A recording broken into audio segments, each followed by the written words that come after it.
Honda Livo bike. তো এই বাইকটার সমস্যা হচ্ছিল বল রেসারের সমস্যা, সাউন্ড করতো অনেক। তো এটা বল রেসার কিছুদিন আগে চেঞ্জ করছে, দেখতে পাচ্ছেন, খুলে নিচ্ছি। তো দেখুন খোলা হয়েছে, গ্রিসগুলো কিন্তু সবই ঠিক আছে, কিন্তু বল রেসারও বেশ কিছুদিন হলো চেঞ্জ করছে। তারপরেও হ্যান্ডেল থেকে খটখট করে সাউন্ডটা যাচ্ছিল না এবং টাইট করলে জ্যাম হয়ে থাকে হ্যান্ডেল। তো দেখুন বল রেসারের কাপগুলো কিন্তু সবাই ফ্রেশ আছে, সব ঠিক আছে, কিন্তু এখানে মূলত যে সমস্যাটা আমি দেখাচ্ছি দেখুন, এই হ্যান্ডেলের টিটার উপরে লেদে কাজ করা হয়েছিল, কিন্তু এই কাজটা অ্যাকুরেট হয় না, এখানে লুজ আছে।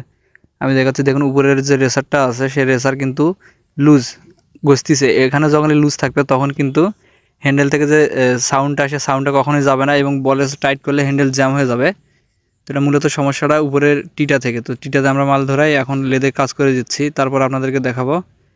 আর এই বাইকটার বল রেসারটা কিন্তু ঠিকই ছিল, কিন্তু মূলত যে বাইকগুলোনের হ্যান্ডেল বল রেসার চেঞ্জ করার পরেও সাউন্ড করে, এটার বিষয় মূলত এই টিটা থেকে। টির উপরে বা নিচের গ্রুপ যদি লুজ থাকে সেক্ষেত্রে কিন্তু খটখট করে সাউন্ড করে। তো যাই হোক, ওটা ওকে করে দিলাম। আর আমরা এখানে নতুন বল দিয়ে দিলাম, বল রেসার কিন্তু আগেকারগুলোই আছে, শুধু এক সেট বল দিয়ে সেটিং করে দিচ্ছি, তারপর আপনাদেরকে দেখাচ্ছি। দেখুন হুন্ডা বাইকটা বল রেসারের কাজটা করে দিলাম কমপ্লিট। তো এখানে বাইকওয়ালা ভাই আছে, তো বল রেসার তো পুরা দুনিয়া দিয়ে কাজ করে দিলাম, এখন কি ঠিক আছে? জি ভাই, সবই ঠিক আছে। আর তো সমস্যা নাই, সাউন্ড করে আর? না, সাউন্ড তো বল রেসার তো নতুন দেওয়া হয় না, পুরা দুনিয়ায় দিয়েছি, মানে সমস্যা যেটা ছিল ওটা ঠিক করে দিয়েছি, এখন ঠিক আছে। এখন ঠিক আছে। ঠিক আছে, ধন্যবাদ।